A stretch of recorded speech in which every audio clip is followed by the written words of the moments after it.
Well, everyone, I want to welcome you to a very important live stream this evening on Sunday, July 12th. We have some breaking news to start the stream. Many of you have seen this, that U.S. Senator Lindsey Graham has passed away. This is, of course, the top headline at the hour. But we have a very interesting show tonight because we are going to be talking about the Russia-Ukraine war that is now entering its most dangerous phase. Of course, we have the Iran war nowhere close to being over. And of course, many of you are tuning in to watch our fantastic guest, Scott Ritter, who has an unbelievable reputation of being able to give us the correct insights and really the information that you're not going to be able to find anywhere else. So I'd like to bring into the screen my co-host, Alex from Reporterfy Media. We've also got Scott Ritter joining the show. But Alex? Pretty big news coming out of South Carolina this morning. I got to tell you, that took me by surprise, Cyrus. And another thing is this person that has now passed away was an integral part of, I would say, both of these wars, cheerleading a lot of these wars on, especially in Iran and, of course, in Ukraine, one of the main, I would say, fanboys of pretty much entangling NATO and European countries to put forward billions of dollars of taxpayers' money, I would have to say is a neocon. And, from certain people around the world, there might be some joy. No one likes to see anyone pass away. It's a terrible time, I bet, for his family and all his loved ones. But again, this is a very, very difficult time on Earth. We will be bringing in Scott Ritter here in a while. You guys know that these programs, when days like today happen, some schedules get a little messed around with. But Cyrus, I'll come back to you in a moment. We'll try to get Scott on here in a second, okay? Back to you. Yeah, sounds good. Well, I think the interesting thing here, Alex, is if we look at Lindsey Graham, and, I want to take everybody back to, very early days in this Russia-Ukraine conflict, because this is something, when we look at Lindsey Graham and his legacy, a lot of people in the United States are praising his legacy, saying that, he's a great patriot, he loved America, he loved Israel, he's, a great man of faith, all of these, accolades. But I think you brought up something really important here, is that he, by his heart, absolutely was a neocon. He blessed the military-industrial complex, really pushing a lot of these forever wars that, unfortunately, the United States government seems to entangle ourselves with for very long times. And I want everybody to remember is that at the start of this Russia-Ukraine war, it was basically, there was an agreement in place, right? You had an agreement in place. There was not going to be, there was a conclusion to this. And Lindsey Graham actually persuaded the Ukrainians to then go to war. He said, no, forget this agreement, tear it up. We believe that if we can arm you and NATO backs you, that we're going to go ahead and you guys are going to be able to get the victory. And so I think what we've seen is we've seen a tremendous amount of bloodshed. We've seen a lot of lives lost and a war that has now turned into a massive stalemate.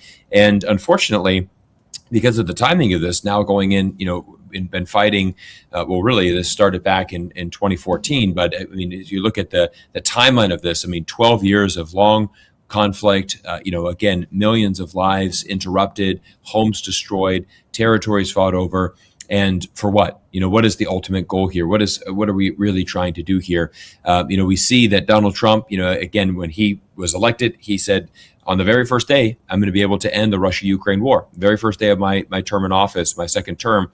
Of course, we're now 18 months into his term. There's no end in sight. Interesting timing as well. We're going to get into this with Scott later in the show, is the NATO summit. So we see this NATO summit where there's a lot of really interesting, double standards here, Alex, that I've noticed that is interesting. You've got Rutte, who is the NATO secretary, who basically said, it was really interesting. He said, this is the 21st century.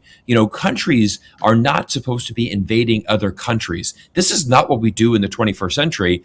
And I find it remarkable, Alex, that you could say that when just a few months ago, the United States launched an unprovoked war into Iran. And again, it's the FIFA World Cup right now. I'm sure a lot of our fans are watching that as the world watches. But the first time in history, a host nation is hosting the World Cup while simultaneously bombing one of the participants. And that, of course, is Iran. So, again, we've got so much conflict going on here, Alex. We've got the Russia-Ukraine war entering its most dangerous phase. We've got the Iran war, which is escalating to a tremendous level. We've got some graphs that we're going to show you. We're looking at the strategic oil reserve. I mean, this is getting to a very, very dangerous phase right now. I agree, Cyrus. And just in my ear, we've connected Scott Ritter into the program. I'm just going to do a little bit of an introduction. Everybody, again, welcome back to Let's Talk Geopolitics. You know who I am. My name is Alex. And again, Cyrus, thank you for taking over there at the beginning. I am pleased to be your guys' co-host tonight. And, once again, we are living through, I would say, Cyrus, probably the most dangerous, volatile era since World War II. I mean, Ukraine is ablaze, the Strait of Hormuz is blocked, bombs are flying all over the place, and the global order is fracturing in real time. When the world is on fire, well, we love to be here for you guys, but of course, tonight we welcome back a man who has earned his title, as I say, the most trusted voice in geopolitics, backed by billions of views worldwide from citizens demanding unfiltered reality.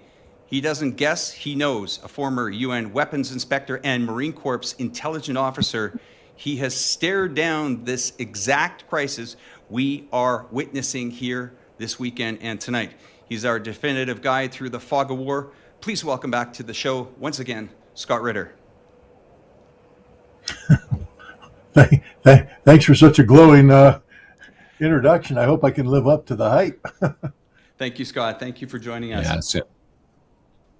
Yeah, Scott, absolutely. Great to see you back in in our show, Let's Talk Geopolitics. And, I'm going to jump right into it, Scott. I want to get your thoughts as we're looking at this NATO meeting. This is an interesting timeline. Of course, in the United States, the news outlets are reporting that, Ukraine has never been stronger. They're feeling very confident. We saw that dialogue exchange where, Donald Trump said, hey, Zelensky, would you like to go to Moscow, have a meeting? And he, jokingly said, hey, there's a lot of drones in Moscow. I probably don't want to go there. It might be too dangerous. But, I'd like to get your thoughts on this NATO meeting.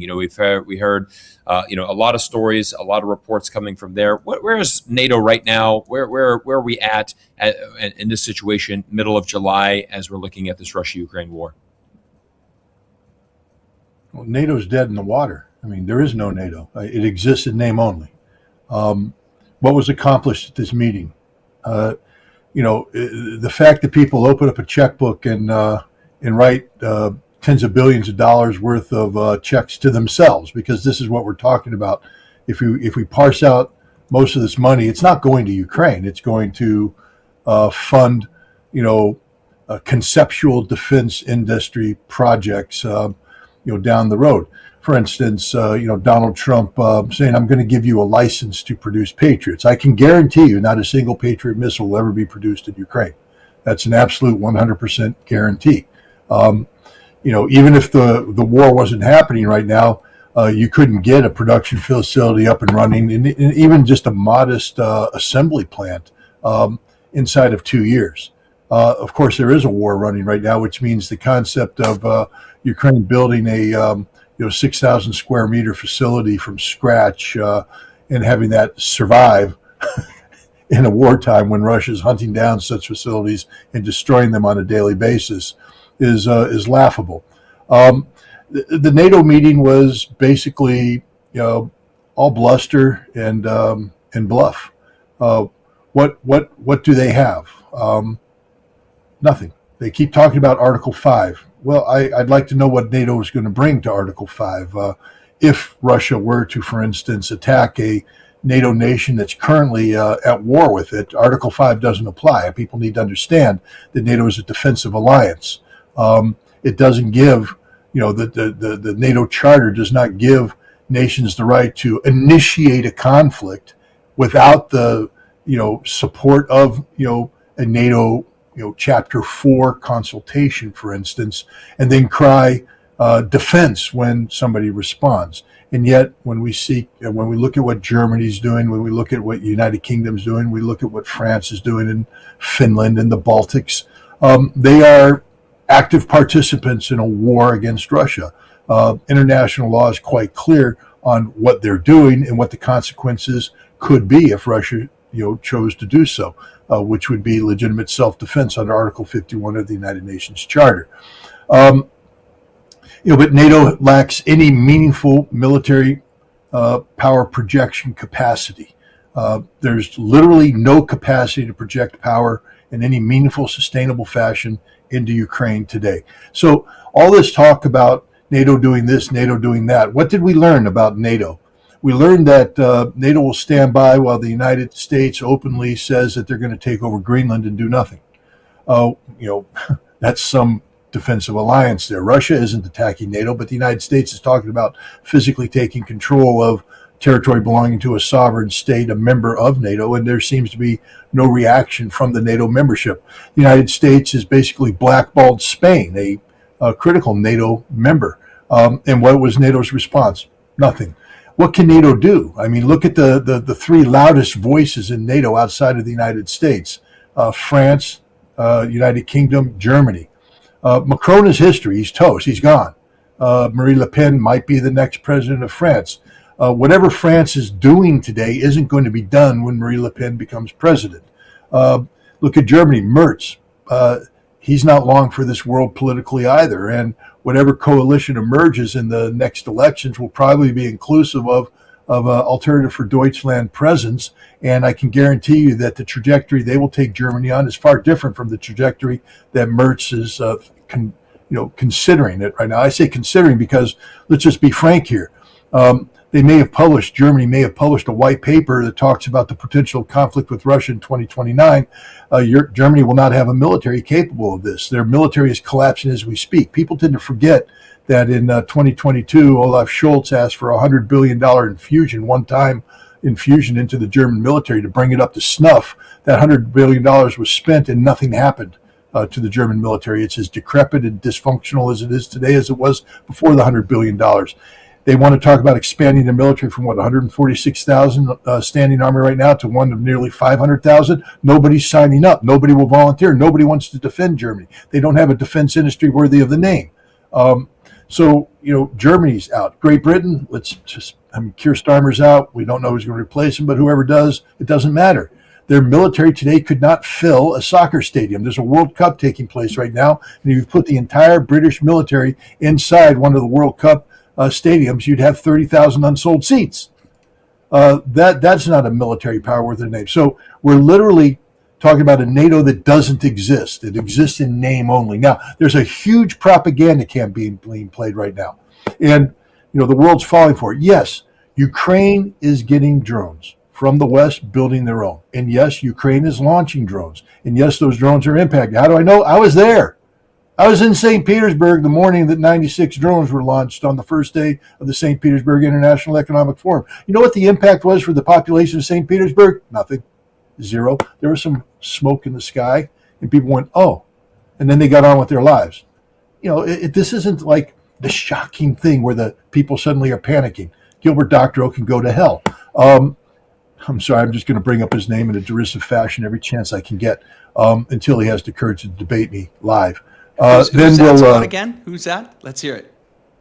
Gilbert Doctorow. He's some sort of ostensible Russian expert. I feel bad. He's in his 80s, and one should never pick on their elders. But when you're an active participant in MI6 sponsored propaganda, you need to be called out, and that's what he is. But I was driving into Moscow the day 500 drones were launched against it. On I think it was July 17th or June 17th. You know what the response in Moscow was? A big yawn. So what? Is there gas shortages? Absolutely. But they're not sustained. You can take a photograph of a gas station on one day, come back 3 days later and take a photograph of the same gas station. There's no lines. When you have drones impacting refining capacity, there will have to be adjustments made, and those adjustments aren't made instantaneously. But Russia has a plan, they have a strategy, and they're coping with it. What is the response of the Russian people? Just a hardening of their resolve to finish this war. The people who think that this drone campaign is somehow breaking the will of the Russian people, go to Russia. I just came from Russia. The will is rock solid. What I would say is this is actually backfired against Ukraine and the West, because whereas there may have been a willingness to compromise to bring this war to an end should Vladimir Putin make that decision, and he had made that decision. Understand that he made significant compromises to President Trump in Anchorage. And those compromises are over. Now there's just hardened resolve to solve this thing on the battlefield. And on the battlefield, Russia is winning across the board. People need to understand that. The one place you would expect the will of the Russian people to be wavering would be in the Donbass, which has been at war not just since 2022, but since 2014. And people would say, oh, they're exhausted. Oh, they're under drone attack. Oh my God, they've lost electricity, they've lost water, they've lost gasoline. They want to quit. They want to give up. No, I just came from the Donbass. They want to finish this thing, and they are insisting now that it be finished on terms only acceptable to Russia.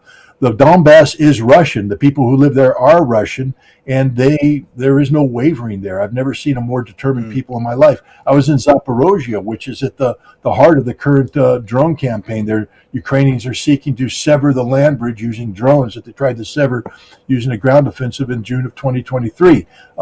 It's not succeeding. Are drones attacking? Yeah, my convoy was attacked. I had 2 drones try to kill me in Starobelsk. It's there. It's real. People are dying. Innocent civilians are dying. Soldiers are dying. This is a hard war. This is not an easy war, but it's a war that Russia's winning on a consistent basis, and they're winning today. And the other thing, too, is, these drone reports, they never follow through. For instance, Starlink. Starlink is, of course, Elon Musk's satellite communication system that the Ukrainians have used in violation of Starlink terms of agreement, by the way, using them for military purposes. And the drones that came after me were guided by Starlink. I've spoken to the Russians about this, and it was amazing because I was expecting to hear people say, oh my God, this is a huge problem. We don't know what to do with it. It's a lot of problem. Every Russian I spoke to include Dmitry Rogozin, who heads the former head of Roscosmos, today is the commander of a Russian brigade, Bars Sarmat. It's a volunteer military formation that focuses on drone technology. He said, don't worry, Scott. We got this.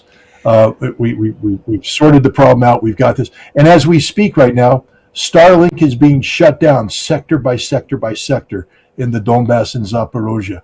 The Ukrainians are, switching over to other technologies. The Russians have that under control too. You'll have these flash in the pan moments where the Ukrainians are doing things. But let's keep this in mind. Gilbert Doctorow today, again, Gil, my good buddy, just published a piece of Russia's losing the war, and he cites as his example the fact that the Ukrainians launched a drone strike against Samara, 1,000 kilometers deep into Russia. And yes, they did. And yes, Samara is burning. Those fires will be put out today, and the repairs will be done in a matter of 3 days, and Samara will be back up in operation in less than a week. Is it a temporary hiccup? Absolutely. The drones that struck Samara, long-range FP-1 drones with a warhead of around 60 kilograms of high explosive. It goes pop. It goes pop.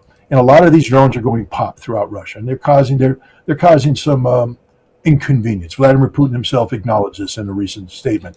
The Russians are responding on a daily basis with scores of ballistic missiles who have 1,000 kilogram warheads, 700 kilogram warheads, and they go boom. And when they go boom, entire facilities are destroyed. As we're sitting here glorifying in social media in the West about all the things that are going pop inside Russia, why are we ignoring the fact that the entirety of Ukraine is going boom? The destruction being leveled on Ukraine is unbelievable.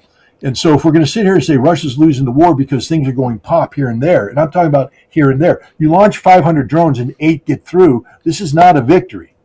This is not a victory. It's unsustainable. I agree with you, Scott. The Russians are launching. There is no air defense left in Ukraine. No air defense left in Ukraine at all. I just want to echo the words. I was in the Donbass area in Donetsk last year, and I recently was in a conversation with a government official. Won't say any names, but they kept referring to me to 2022. I said, why are we talking 2022? Well, Alex, why are you talking about 2014, 2015 in the Donbass area? Hello, you've been down there, Scott. You saw the destruction that was, the government firing on its own people at the time. We're talking the Ukraine government firing into the eastern part of Ukraine. And I asked this government official very clearly, when the rockets and bombs went from wherever the Kiev region and they landed in Donetsk region, where were they landing? And they looked at me and said, well, Ukraine. I said, well, Ukraine army against Ukraine people, and these people don't have the rights to defend themselves. So that is of interest. I want to hear your feedback on that. And also what I'd like to really hear is someone made an interesting analogy the other day. It was Alex Reporterfy from the Duran. He said that Zelensky thought that he was really taking this to Moscow, and Vladimir Putin would have to leave Moscow with all these drones. But actually, what has happened here is I think Moscow is going to be coming to Kiev very quick.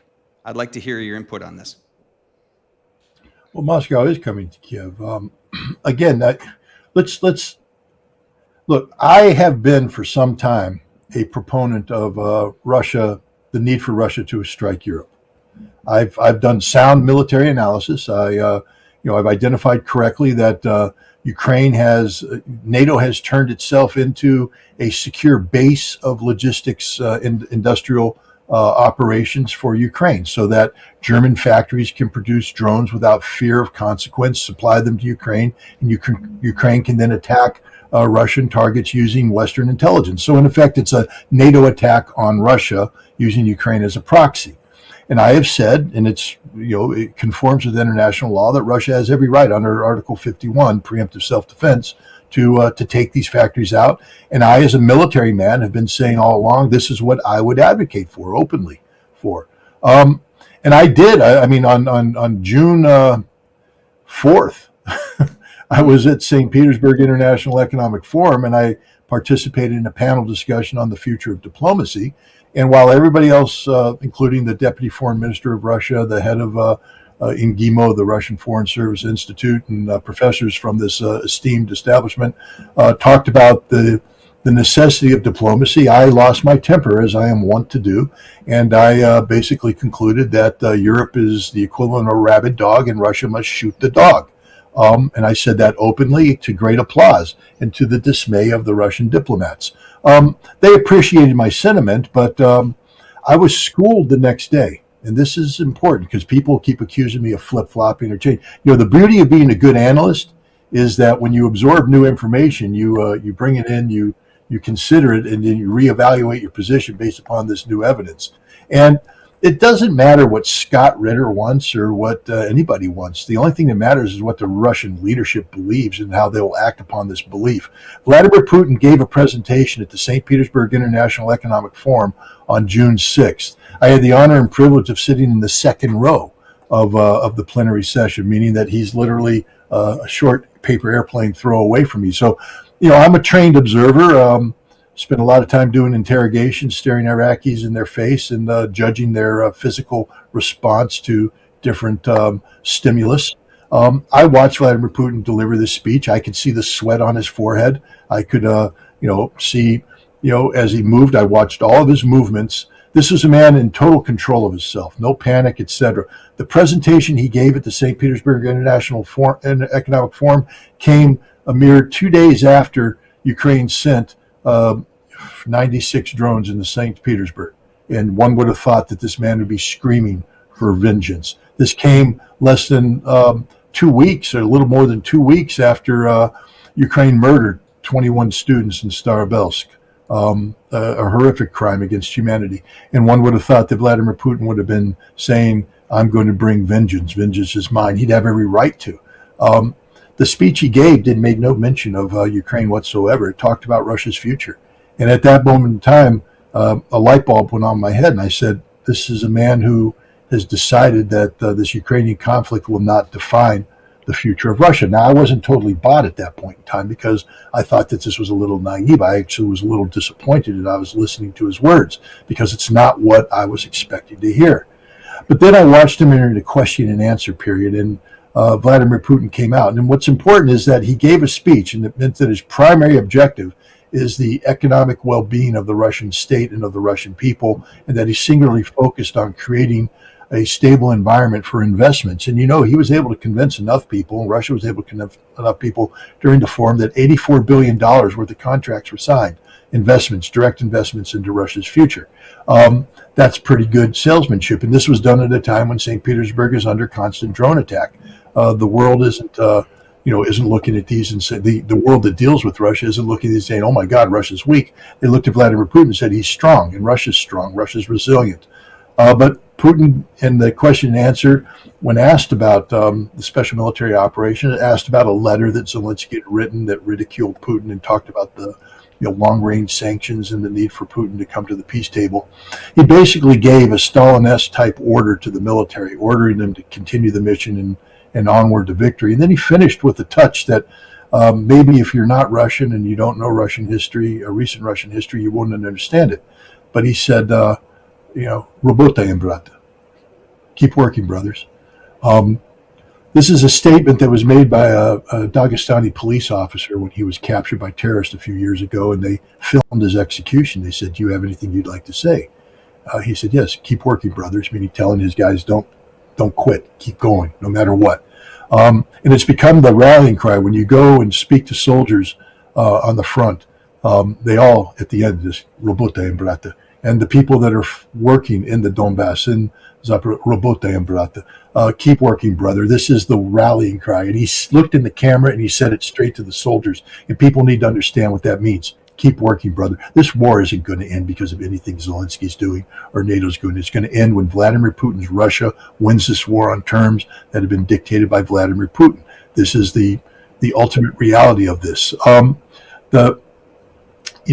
so I have walked away reevaluate, because then the question is, why is Vladimir Putin so confident? Why is he so confident? I mean, hell, we all see the videos. Boom, boom, boom. Refineries are going up. Vodkinsk was hit. You know this. I took personal offense at that because I worked at Vodkinsk. I understand how important that defense industrials factory is to Russia's ballistic missiles. And I said, how can Russia allow this offense to take place?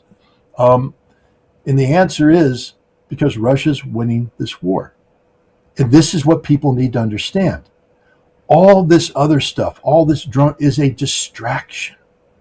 Ukraine is not defeating Russia through these drone attacks. Ukraine is creating a nuisance for Russia. The Russian response, however, is destroying Ukraine. Destroying Ukraine. Ukraine is attacking gas stations in the. I was there in Zaporizhia. I have to tell you, almost every gas station was closed because closed and sandbagged up over the reservoirs to keep the drones from hitting them, catching on fire. Gas was being rationed. Was there any panic? Absolutely no panic whatsoever. Hotels had no electricity. They had generators going, and they had to work to get the fuel for the generators. They had no running water because the electricity's out. Was there panic? No panic whatsoever. These people are just rolling up their sleeves. Работаем, брата. Keep working, brother. Keep going. The love they have for the soldier is manifest on a daily basis because they understand the sacrifice that Russian soldiers are making for them. They also understand that Russia is winning. They understand what's going on. We see one side of the drone war. We see what the West wants us to see about the drone attacks against Russia. But what they don't show is what Russia is doing to Ukraine. Russia's winning the drone warfare. I interviewed Russian drone fighters. I went to their units. I watched them train. I went to their research facilities. I spoke to their leadership. And they described the reality of drone warfare in graphic detail. It's an ugly war, guys. I'm not here to say that this isn't, this is a cakewalk for the Russians. The Russians won't say it's a cakewalk. They'll say, we can't move right now in a certain direction because the Ukrainians are flooding the zone with drones. And it's very dangerous to move. They wouldn't let me go to places we had agreed that I could go to because they said, well, you'll die. That was it. You'll die. And if I'm going to die, that means Russian soldiers are dying. So I'm not pretending that this is a cakewalk. But what happens to the Russians, they don't panic. They sit there, they evaluate the situation. They have specialty units to come in, take over the drone fight, kill all the Ukrainian drone operators, and push the Ukrainians back, and then the Russian army keeps advancing. It's a slow, deadly fight. The gray zone that separates the two lines is oftentimes 10, 20, 30, up to 50 kilometers deep, which means in order to close with and destroy the Ukrainian enemy through firepower maneuver, you have to go through a dead man zone you're being attacked by drones the whole time. So when people say, well, the Russians are only advancing a kilometer. No, they advanced 61 kilometers. They advanced 60 kilometers through the gray zone, fought their way through the gray zone, engaged the Ukrainians, and pushed them back a kilometer. Now, The Ukrainians will then pull further back to create a gray zone, bring in a drone wall, and the Russians will rinse and repeat. This war is going 100% the way the Russians want it to go. Drone warfare is the key here. It takes 4 weeks minimum to train a basic drone operator. It takes an additional 6 months for that drone operator to get the skill set necessary to be functional on this battlefield, because drone warfare is extraordinarily complicated, extraordinarily technical in nature. I learned a whole bunch on this trip, and I'll hope to be writing an article and making a documentary film about it. But the thing is, the Ukrainians every day are losing 5, 6, 7 drone command posts. That means that each command post has anywhere between 8 and 15 seasoned drone operators. Now, I just said they're losing 5, 6, 7, of these. 7 times 15. You're talking about 100 experienced drone operators dying a day on the Ukrainian side. 100 experienced drone operators dying a day. They can't be replaced.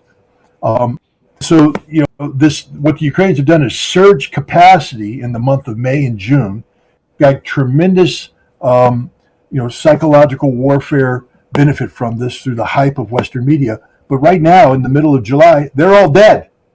They're all dead. They're all dying.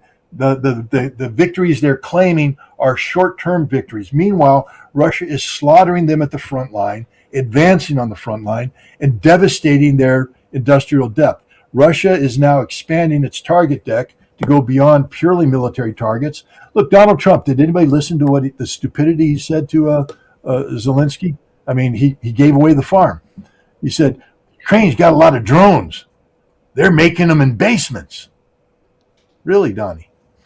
So you're acknowledging that Ukrainians are violating the law of war. You're acknowledging that Ukraine has turned all of civil society into a fact. It's something we know. We know because Ukrainian housewives go on social media and go, I've got a great side gig. I'm making a drone right here. I make drone parts. And then they take it down to my basement and we assemble them and so you're admitting your entire apartment complex is a legitimate target of war. Now, Russia's avoided striking these because, perception creates its own reality. But there are dual-purpose facilities. For instance, a furniture factory in Kiev was destroyed 2 days ago. I mean, destroyed like it's never been destroyed before. And everybody goes, look at the Russians striking a drone factory. Well, they didn't look at the photographs because the the furniture factory was producing drones. And the drone parts were laying out there for everybody to see. This is the reality. The Russians are expanding their target deck. They're devastating the defense industrial capacity. All the stuff that they talked about in NATO, much of that no longer exists because it's been destroyed. And if you wait a month, it'll all be destroyed. This is the harsh truth that Kiev is on fire. Moscow is not on fire. Having one drone come in, it hit an oil tank and flip a lid up, and everybody goes, "Ooh, Russia's getting their ass kicked." No, Russia's not getting its ass kicked. Ukraine, on the other hand, is being slaughtered, butchered. And look at the panic in Zelensky's statement. Remember, he just came from Ankara. He's now out there saying, I really need to hold you guys to account here. You made a lot of promises. You need to deliver on these promises. You need to give me those air defense missiles, because he's realizing he's going to get nothing. Nothing. It was all smoke and mirrors. What happened in Ankara was all smoke and mirrors. He's going to get absolutely nothing from this. And anything he does get is going to be destroyed before it gets to the battlefield. If it makes it to the battlefield, it'll be the hands of dead people. So that's where I'm at. Cyrus, I'm going to let you jump in a sec, but I'm just going to get these two questions off my chest here, because Scott, love hearing you talk. Everybody loves hearing you talk, and they're probably saying, Alex, get on with your questions. We want Scott back on here. So 2 questions. One is, what happens when Russia takes territory back from Ukraine? I mean, immediately what will happen is Ukraine won't be responsible for the electric grid. They won't be responsible for the water. They won't be responsible for cellular. So does that entire city go dark and wait for Russia to connect all these things back up? And the second question I have is, when I'm starting to see these news reports from Kiev after a bombing, I'm seeing multi-million dollars of brand new fire trucks, majorly expensive rescue equipment. And we're talking, if you go back 4 or 5 years, you see a lot of broken down infrastructure. But how is the economy managing to stay afloat? Is that we'll call it Zelensky money pumping that economy and keeping it on life support? I know it's a big question, but I just can't. When I envision Ukraine, I would envision it smashed, emergency vehicles all bent and broken down, but these are multi-million-dollar fire trucks, emergency equipment. You see, it's some of the most beautiful equipment you've ever seen. And driving down a well-maintained street. I have to tell you, I didn't see that in the Donetsk area. I saw hardworking people getting on with their lives, repairing broken windows, digging out from, some of these, civilians that were clearly attacked, even, in the earlier days of 2019, 2020, even before this was making the headlines. So again, how is it that Ukraine can manage to keep its economy going? And what happens when they lose their territory? How does Russia take that over? Well, we need to be careful about keeping their economy going. When you look at the emergency vehicles, understand that there's a huge, in the West, they call it humanitarian support program. A lot of the vehicles you see are, for instance, from the British Fire Service or from European fire services. They're donated in kind. And they're relatively new, modern. The equipment they're wearing is relatively new and modern. They have the emergency services up and running because that's part of the propaganda exercise. First of all, Ukraine positions itself as a European nation, so its emergency services have to look like a European emergency response. So they have firefighters, and I'm a former firefighter myself. I will never denigrate the courage of and dedication of those who respond to emergencies of this nature. I'm not going to criticize the Ukrainian firefighters. I'm happy they have the most modern equipment possible, and I'm glad they have the training, the skill set necessary to mitigate, the harm being done to their community. That's their job, and they're doing their job. But this is not part of, effective planning on the part of Zelensky. This is part of the entire propaganda effort to create impression. Perceptions create their own reality. And so when people take a look at Ukrainian emergency response and they see, fire trucks that look like their fire trucks, and they see firefighters that look like their firefighters, because damn well, you look at the Donetsk, you go to Moscow even, those firefighters don't look like us. They look like Russians. And some of the, and you're like, oh, that's different. But now when you look at Ukraine, you're literally seeing a mirror image of European firefighting, European emergency response. So this is all done by design. This is part of the propaganda. Again, I'm not, as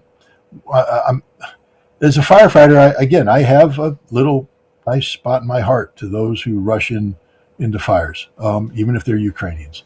It takes a special kind of person, and I'm glad they have good fire equipment. I really am. I'm glad they're able to do the job. Sadly for them, that's going to be a job that's going to become increasingly more difficult to perform because you're going to see that Ukraine is going to lose water pressure. They're going to lose electricity. They're going to lose, and the infrastructure is going to start to crumble right now. But Kiev is one giant propaganda exercise. The Russians have commented about this.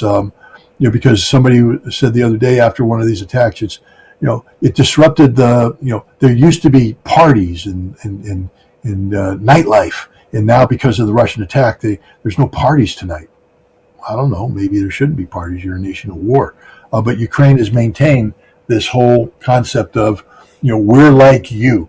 The propaganda exercise is so that anybody who looks at Ukraine is seeing a mirror image of themselves, seeing a modern society functioning as a modern society. And it's done by design for this purpose. And so that's what's going on with the emergency services. It's not part of the Ukrainian budget per se. It's part of the Western propaganda exercise to create this notion that Ukraine is a mirror image of Europe. And again, from the perspective of firefighting, I'm glad. It's not the fault of a Ukrainian family that a Ukrainian Patriot missile hits their apartment complex, because it's not a Russian missile hitting their apartment complex. It's an Ukrainian air defense missile. And these people become trapped in a burning building. Thank God there's firefighters that will go in there and affect the rescue. And when they do affect the rescue, I want that rescue affected quickly, safely for all parties involved. I want that family rescued, and I want their property, I want damage is mitigated as much as possible.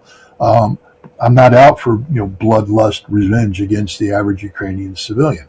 They're innocent victims in this conflict that's been thrust upon them by their government and by the collective West. Now, what happens to places that the Russians capture? I just was at Mariupol. And, Mariupol was, of course, devastated in the fighting that took place in 2022, in the spring and summer of 2022. Headquarters of the Azov battalion, which is really more like a brigade-sized element, that fought, they held on to the end. But it was an occupied city, occupied by literal Nazis who, gave a Nazi response, meaning they fought to the death until they surrendered. But the point is, Mariupol today is it hasn't been totally rebuilt because I just drove through it. I can attest that the areas around Azovstal, the big factory, and the Lenin factory, are devastated by this fighting, and they haven't been rebuilt, and many of them are going to have to be leveled because they can't be rebuilt. They've been damaged beyond the potential of repair. But as you approach Mariupol from Donetsk, you see, new. Well, Donetsk is you'll see Azovstal, but if you get to the south of Mariupol, you'll see new construction, totally new districts. These new construction is done, by the Russian government. The Russians have gone out and they've divided the sectors up and handed over to different cities and different regions. So, for instance, St. Petersburg will take over responsibility for one sector. Novosibirsk will have responsibility for another, and you can just go on and on and on. I went to the theater, and you might remember that the National Theater in Mariupol, was blown up, and the Ukrainians tried to say the Russians did it, but the evidence is clear that Azov blew it up. The forensics is quite evident. But it's been totally rebuilt, and I mean totally rebuilt, magnificent. It's working today. It shows how cultured the Russians are. I think the Master Margarita was being performed during the week that I was there. But it was rebuilt by St. Petersburg. St. Petersburg, the city, adopted this project and rebuilt the fact. And you go through Mariupol. I ate at cafes. I ate at restaurants there. Electricity's there. They're plugged into the Russian grid, and the society is living as a Russian city. That's the way it is. The closer you get to the front, of course, it's very difficult to bring that kind of connectivity because places are being shelled. I was in Gorlovka, which is used to be literally a frontline city. It's still a city that's being attacked continuously, but it's being built. They're doing construction projects every day to fix the damage and to make it a fully functional city. I spoke to the mayor, and he is very proud of what they've been doing. But places like Bakhmut right now, it's very difficult to rebuild Bakhmut because it's still under continuous fire from the Ukrainians, drone strikes. It's hard to bring a construction crew in and begin the kind of normal renovations and rehabilitation of buildings while you're being subjected to drone attack on a 24/7 basis. Drone warfare is real. But I will say this: I went to a refugee camp, and when I say refugee, these are Russians who live in the frontline villages. Who, as the Russian army advances, they liberate these people. The Ukrainians called them zhdun, meaning the people who wait, the stay behind people. And the Ukrainian army hates them. They try to forcefully evacuate them because they don't want to create the impression that anybody in the Donbass wants to be Russian. But these people want to be Russian. And they wait for the Russian soldiers. They refuse to be evacuated. So the Ukrainians trap them in their basements and use them as human shields. Some of these people were held in their basements for 30, 60, some 90 days. No food, no water, starving. If they went out to get food, the Ukrainians shelled them, killed them. If they went out to bury the bodies of their loved ones, they got shelled and killed again. As the Russian army approached, though, the Russian army would make contact with these people. Remember, the Russian army is under fire, under drone attack. And they would identify that these people are there. The Russians don't go rushing in and just blow everything up. They ensure that there's no civilians there before they take out a building. And they often find that there are civilians in the basement. So the Russian soldiers come in and they bring food, they bring water, they bring medicine. They take care of these people. They stabilize the situation. And one by one, these people, all of whom were elderly, I'm talking 60s, 70s, some in their 80s, they literally teared up as they described what happened next because once they got their strength back, once they got their health restored somewhat, the Russians would then evacuate them.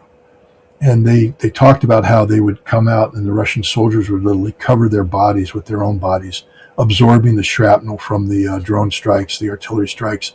The Russian soldiers were literally sacrificing their lives for these people. One lady talked about how she had 5 soldiers surround her. 2 of them died. The other 3 were wounded to save her. 5 Russian soldiers became casualties to save her, and the Russian soldiers never blinked at all. This was their duty. This was their job, their responsibility. And, this is the reality. These are Russian people. They want to be part of Russia, and the Russian army is treating them with the respect they deserve as Russian citizens, and they're bringing them out, and then they're taking care of them until they can go home. Eventually, this war will end, and when the war ends, Russia will bring connectivity to these towns, these villages will be linked to the Russian grid. They will be part of Russia. They will have Russian gas, Russian services, Russian roads, Russian education, Russian healthcare, everything. The pensions will be Russian. This is the reality, but there is a war going on right now. So there's a number of places that are destroyed, devastated by this. Is the Ukrainians dig into towns. Just take a look at, Chasiv Yar. It is physically destroyed from top to bottom because the Ukrainians made the decision to turn every building into a fortified position. So Russia had to go in, clear the buildings to make sure there were no civilians there, and then, kill the Ukrainians inside. And in the process, their horrific devastation has taken place. But I promise you this, when this war is over, Chasiv Yar will be rebuilt, just like Mariupol has been rebuilt. Mariupol stands as a symbol of what the future of the Donbass, of Zaporozhye, of Kherson is. Every Russian town, every Russian village, every Russian city that is part of this these territories will be restored because this is what Russia does. For the last 26 years, Vladimir Putin has overseen national restoration of Russia. There's not a city you can go to that has declined over the course of the past 26 years. Every city has shown growth, tremendous growth in some cases. And this will be the future of the new territories of the Donbass, so tremendous growth once this war ends. And this war will end, and it will end in a total Russian victory. Yeah, Scott, thank you so much for the insights and obviously sharing your insights from your recent visits to Russia. It's always fascinating to hear you traveling around the country, talking to people. And again, I mean, you're one of the few Americans that have the opportunity to do that and certainly have the experience. I know you've been traveling to Russia for many, many years and, can give us those. I'd like to kind of switch to Iran. I'd like to get kind of your thoughts on this Iran war. I know that this live stream is predominantly about this. We got a lot of people in the chat. Curious to get your thoughts on, where we're going with this, because we're seeing, Iran has now launched a aggressive attack on many of the Gulf states. I think that this is really, I think it's really the start of the war. I mean, this MOU is just nothing but, buying time to, basically start to fill up the oil reserves for a little bit. I was doing an interview with another very prominent voice who said, look, we're basically gearing up for a very large escalation that's going to happen. We're potentially looking at Trump's going to go after Karg Island. They're going to use many different proxies to try to, they're not going to want to risk U.S. lives, but they're going to try to start a war and use proxies to basically get entangled to try to weaken the Iranian leadership. So I'd like to get your expert analysis on that war, because we have so many darn wars and conflicts going around the world. What are your thoughts on Iran as we're looking now in middle of July?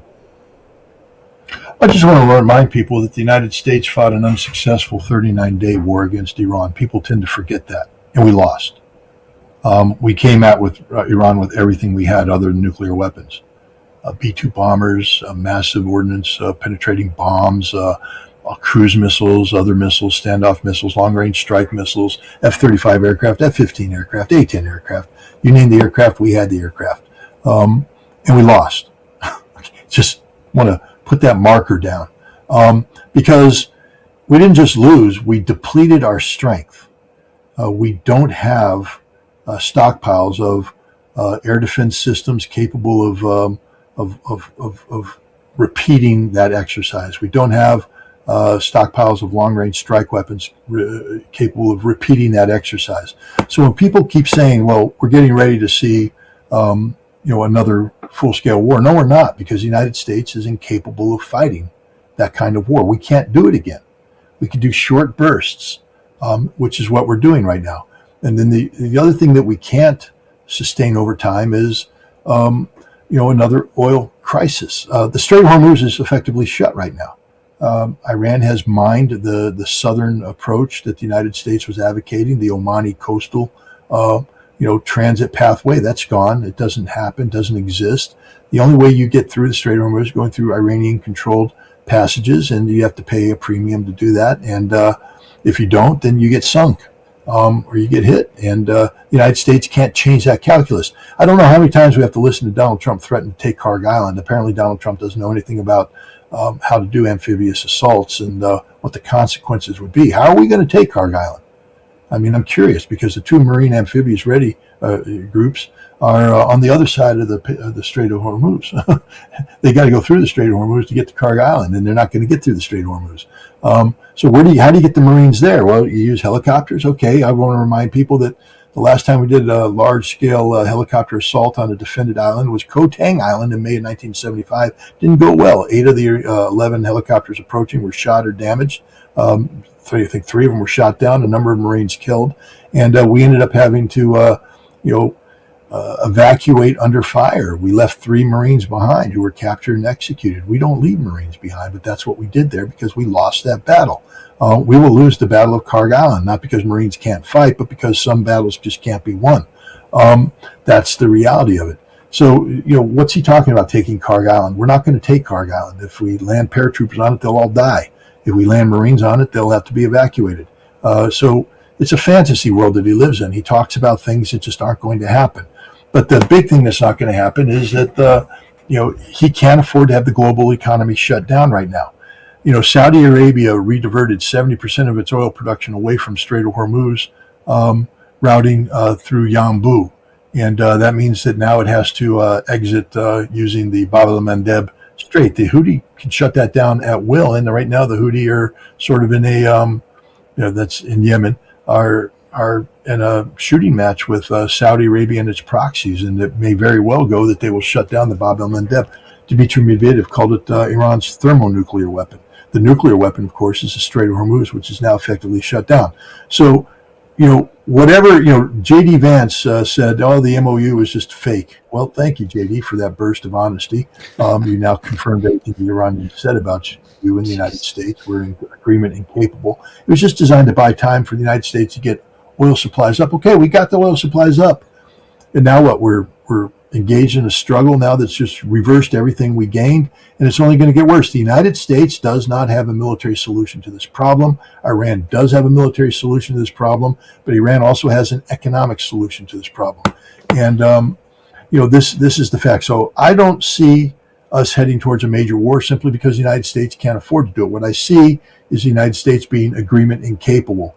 And I also see that Iran understands this, and Iran doesn't want to have war without end also. Remember, during the same time that the United States upped its oil supplies, I think Iran sold 60 million barrels of oil. That's a lot of oil. That's a lot of income. They'd like to keep doing that. They want connectivity with the East, not to be, cut off. And so what I think you're going to see is just this permanent state of hybrid warfare. Backed by what I call hybrid diplomacy, fake diplomacy. Both Iran and the United States understand there will not be a diplomatic solution, but they will both continue to talk about an MOU and talk about terms that'll be implemented partially at the convenience of both parties, and then when they reach a wall, they'll devolve back into tit-for-tat conflict that'll burst out, and then they'll resolve it and will continue. And just enough oil will flow through the Strait of Hormuz to keep the global economy from collapsing. This is, I think, the intent of the United States. Now, Iran could force the issue by simply shutting down not just the Strait of Hormuz, but shutting down Bab el-Mandeb, and then pound the living dog poop out of the Gulf Arab nations that are supporting the United States, which appears to be what's going on right now. They still have the safety valve of Bab el-Mandeb, but if they shut that down, the United States has no recourse. We will have to make certain concessions. There is no long-term sustainable path towards victory for the United States against Iran. We don't dominate any aspect of this fight. The Iranians do. We can create short-term disruptions, but again, we've already proven for 39 days we hit Iran with everything we had, and we didn't win the war. They won. They win by surviving. They win by holding on to their strategic objectives, by redefining the conflict. This conflict started out as a regime change conflict. It ended as a energy security conflict. And Iran is the one that successfully transitioned into that mode. And we don't have an energy security solution. We can't force the strait. We can't. Taking Kharg Island doesn't solve anything, by the way. It's just a stupid movement, a concept that make it look like the United States can do something. We can do nothing. And the Gulf Arab states that are supporting us are paying a heavy price right now, being hammered. And I think the Iranians are prepared to continue hammering them. And at some point in time, their resolve will break because they'll recognize that the United States doesn't have a plan for victory. There is no path for victory. And the only way that these nations who are energy producing nations, the only way they can survive in a sustainable fashion is to keep their economy functioning. Their economy can only function through the continued sale of energy, oil, gas, and that only happens if the straits are open, and the straits are closed right now. So they're starving, economically starving. And the rest of the world is going to starve too. The United States was paying a huge diplomatic price prior to the termination of the 39-day campaign.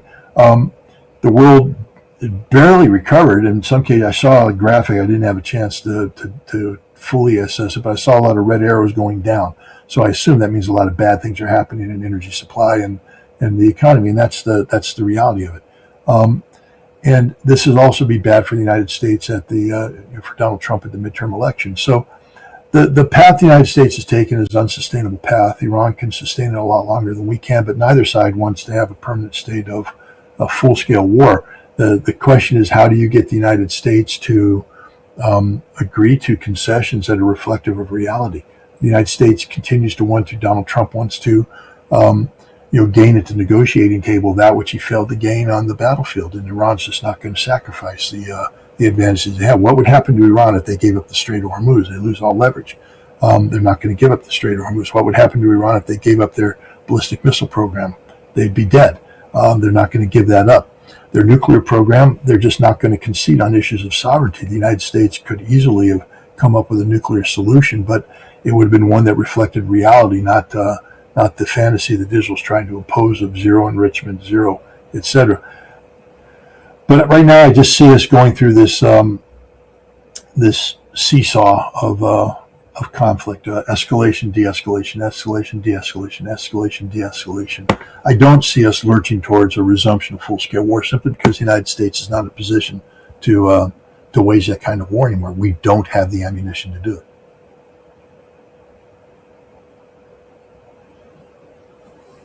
Sorry, I was muted there.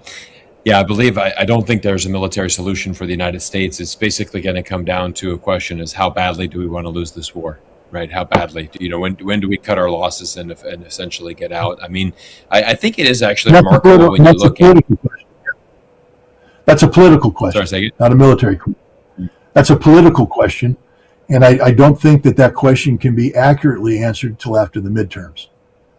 And so, because Donald Trump's not going to take the political risk of being seen as a weak leader prior to the midterms. So that's why I think we're going to see this kind of escalation. After the midterms, I think reality is going to bite hard.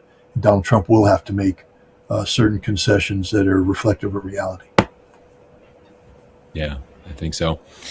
Well, Scott, I want to say, thank you so much for, your amazing insights into Russia, Iran. I mean, I think all of us are certainly coming to those conclusions about Iran, but also just worried about the global economy. I do think that this MOU was essentially a desperate move from Donald Trump to basically pump up those oil reserves, as he admitted himself. Donald Trump is one that is certainly going to let you know, he does not have a filter. He's going to let you know exactly what he's feeling. And he said, look, if I didn't sign this MOU, we would have had a global catastrophe. We had to sign this. So it's, Donald Trump does not a bluff. He just says it as it is. Sometimes that's a good thing. Sometimes it's a very bad thing for him, but it definitely gives us an insight that is very true. So yeah, it's a good point though. I like what you said there, that this is definitely a political question as opposed to a military one.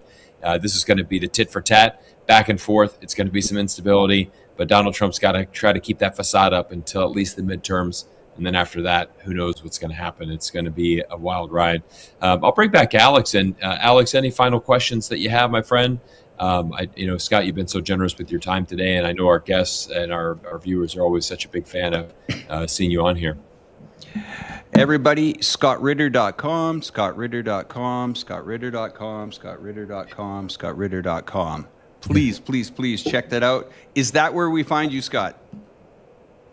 It is. scottritter.com will take you to my Substack page. I actually am revamping it a little bit, to keep it up to speed. And I just would point out, first of all, I thank you very much for the kind words you said about,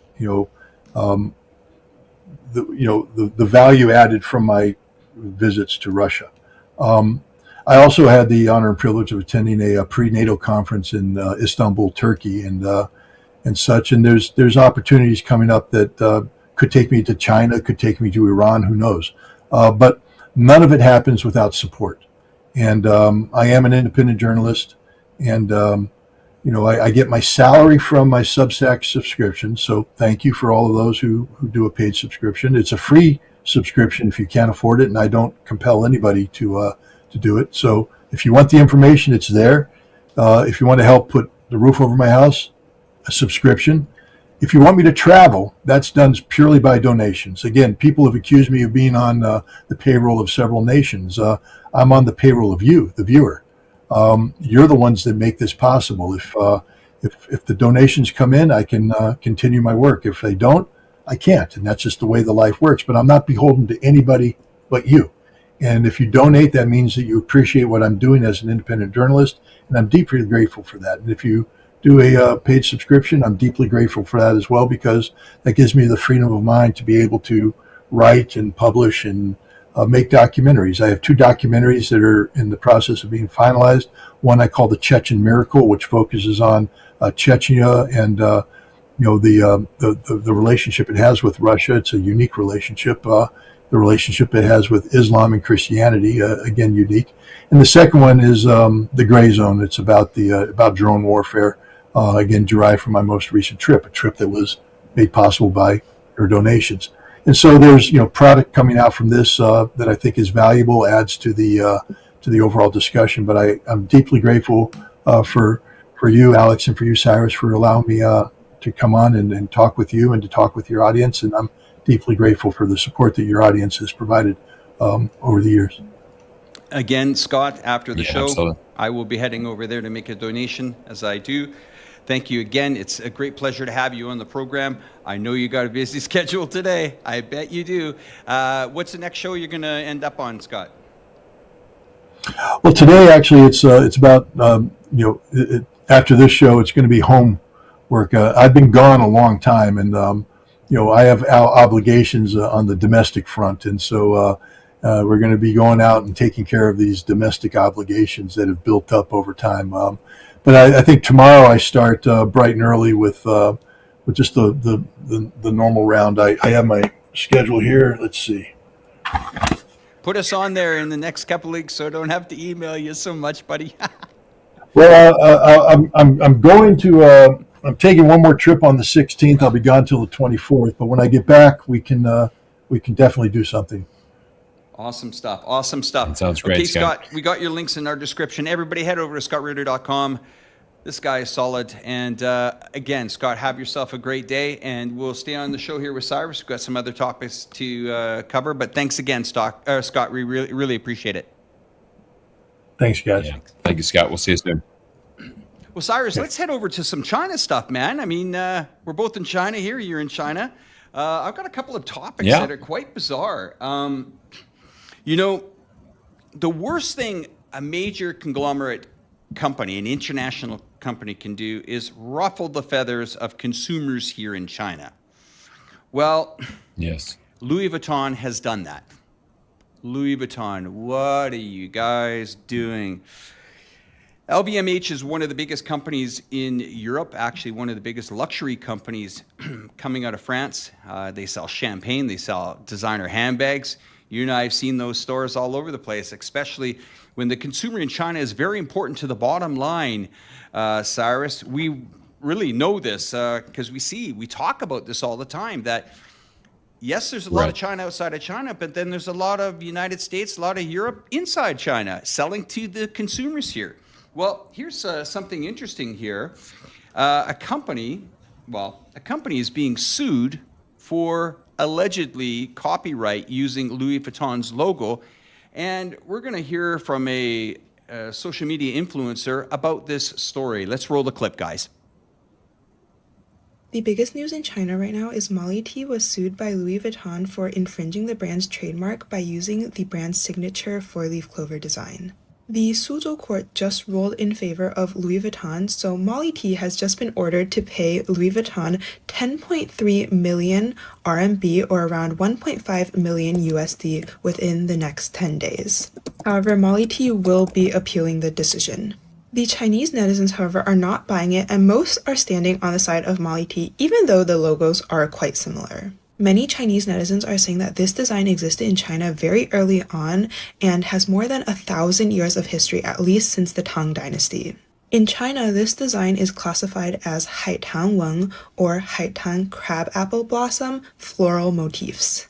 You can often see the design used in Chinese architecture, especially on window lattices and door canopies. But the design is actually quite representative for Molly Tea, not just in the rich history, but also because Molly comes from the Chinese word mo li, which directly translates to the English term jasmine, hence the floral association. If the appeal is unsuccessful, Molly Tea will need to change their logo, and many Chinese netizens are already jumping in to provide new logo options. The Chinese netizens are also saying that Louis Vuitton does not know their Chinese market well enough because Dior hasn't even sued Chaji yet. Well, there you go, Cyrus. So if you're in the Louis Vuitton legal department this weekend, you got any advice for them, my friend? You know, Alex, I think what's really interesting is it's amazing to me how these massive billion-dollar companies do not have a better strategic team advising them about China.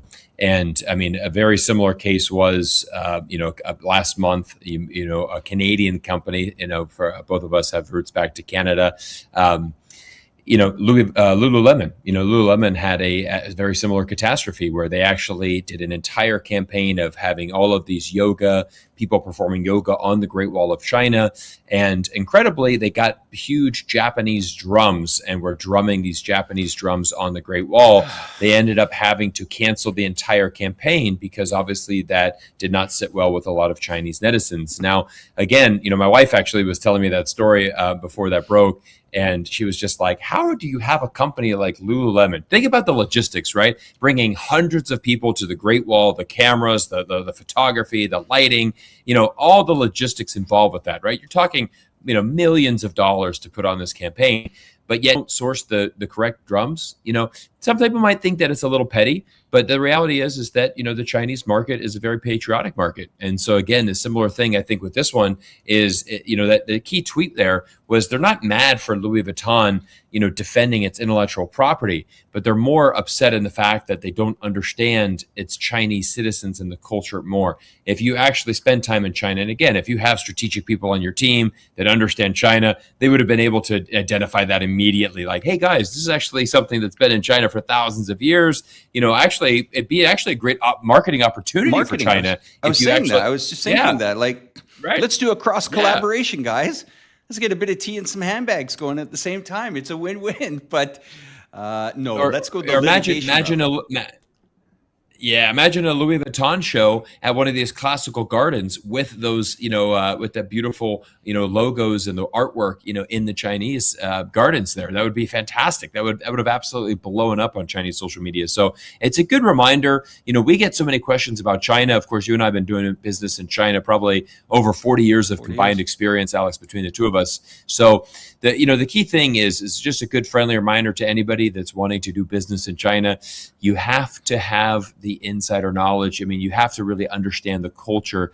And if you're a new company, or an established one like Lululemon and Louis Vuitton, make sure you get people on your team that really understand the nuance involved. It's important. Yeah, and don't rush to judgment here. The copycat nation. Sorry, but we have some pretty successful names here. DJI is very successful now. You're starting to see Luckin Coffee expand worldwide, even to the streets in New York. I mean, these are some big names. You know, I was out shopping for cameras the other day. Comparing to some of the hardware and software that's out on the market, well, these DJI market products are exceptional, and they're leading. And as well in the mobility field. If the North American, even European market could see the choice for people that they have here, they wouldn't even think twice about it. Let's move on to some other slides here. We've got, this is a very interesting story. Now, the audience can hear the sound, Cyrus, so just us guys backstage, we can't always hear the sounds, but let's have a look at this here. This should, Elon Musk could maybe wake up, have a look at this. Now, this was a historic day in China. The space program, the Long March 10B, has successfully completed its maiden flight and recovered its first stage via sea-based net. This marks the country's first ever controlled rocket recovery, a major leap towards reusable launch capabilities. Isn't that great to see? So I guess that's why Elon Musk wanted to rush his IPO so badly, Alex. You took the words out of my mouth, brother. I thought that exactly. Yeah. I wonder what SpaceX is going to open up at on Monday morning. I'm a little bit more concerned on oil. Okay, let's move on to the next clip. I really love going over these Chinese things right at the end of the show here. It lets people really have an idea of what's going on in the country. So floods hit the Hangzhou, Guangxi, China area. Rescuers use drones to evacuate stranded residents and deliver vital supplies, an aerial lifeline. Amazing footage there. They're building drones to save lives. America's banning drones because, well, they're made in China. Okay, there we go. DJI drones are banned in the United States. Okay, let's go on to this next part here. China does not build high technology as museum pieces. When nearly 6,000 students were trapped by floods in Guangxi, it sent a powerful floating bridge carrying 500 people at a time. Engineering became rescue, while overseas trolls sneered behind the scenes. China built, mobilized, saved lives, and refused to abandon its people. For the people, for the people, for the people. Try to understand that, guys. If you spent a week in China, you would get it. This is interesting. I made a video about this area and interviewed one of the gentlemen that actually built this, Cyrus. It's on one of our videos on the iChongqing site. You should come have a look. A hand-carved road in Chongqing's Wuxi County. I've been on that road, filmed it, has gone viral. Villagers spent over 4 years carving this 1,200-meter cliffside route, transforming life in the area for the residents. Now a symbol of resilience. It's boosting local tourism and economy. Been up to that area, met it. Not only did they build it with their hands, but they also built with some dynamite, and some people did get injured doing that, but it's a fascinating story. If you come to Chongqing, you definitely got to check out that area. Now, just to end a couple of things here. One, how much longer have you got here in China, Cyrus? And we're going to go to two last geopolitical pieces before we run up the show. How much longer you got here, pal?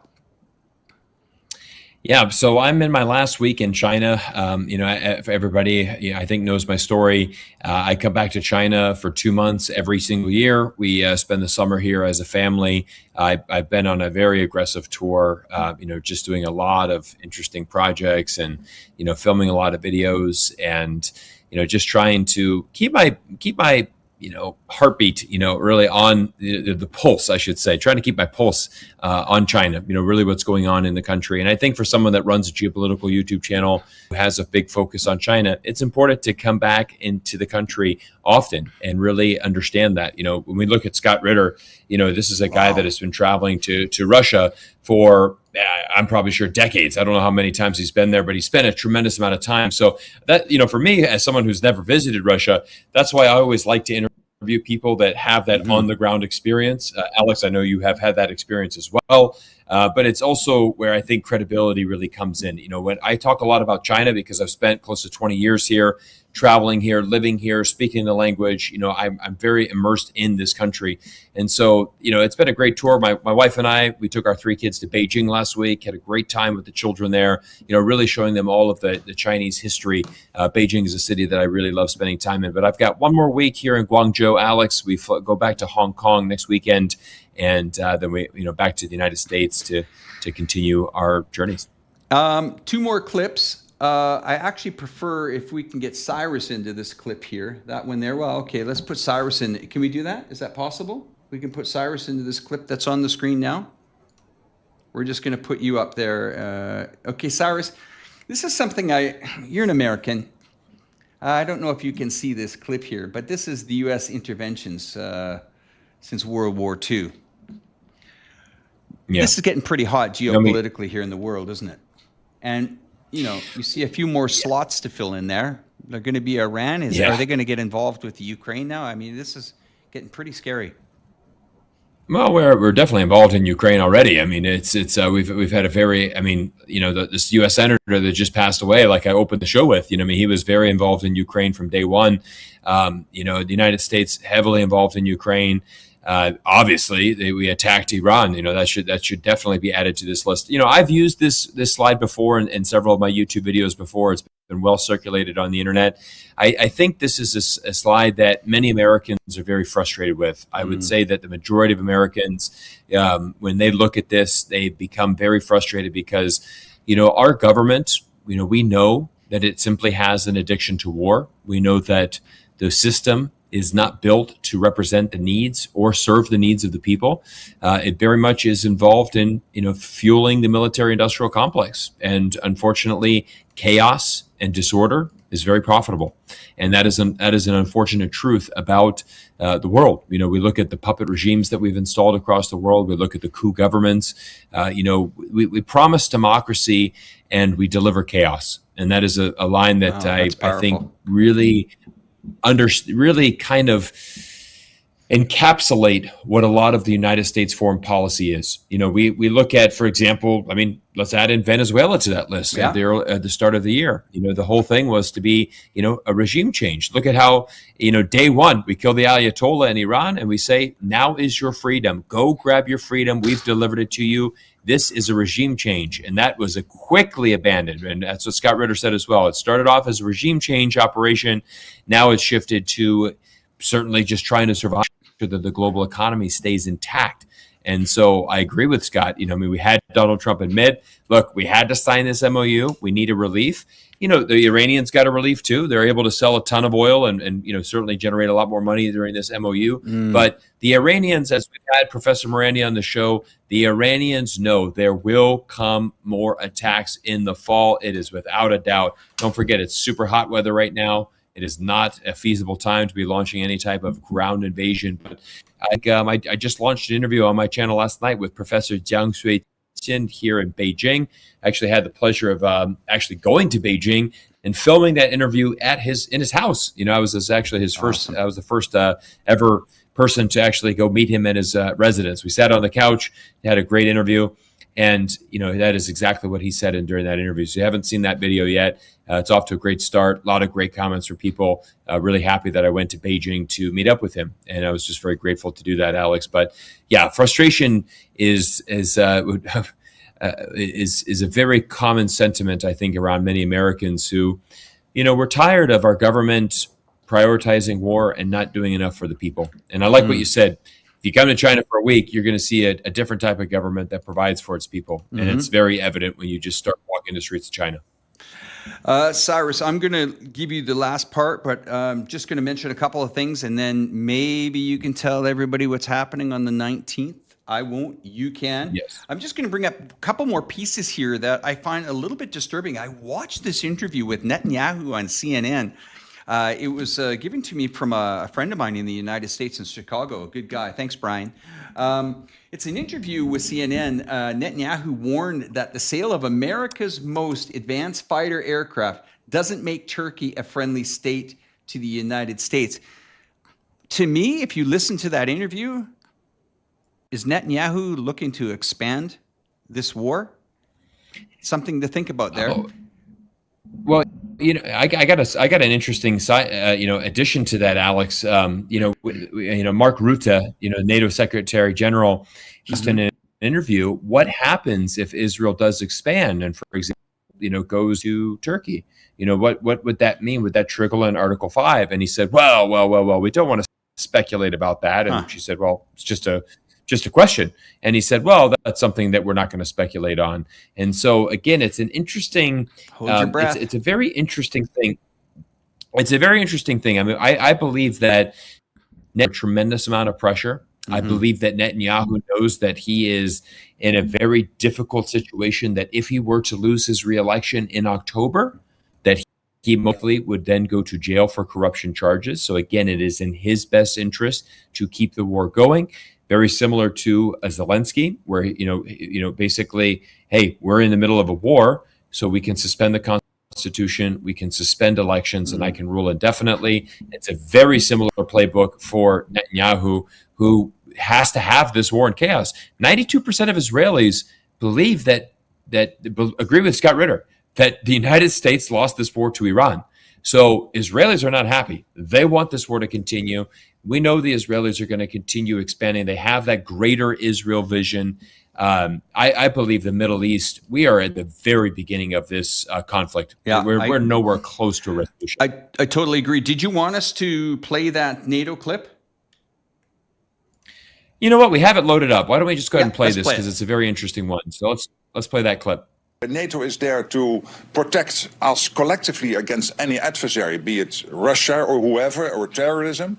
But also it is a platform for the United States to project power on the world stage.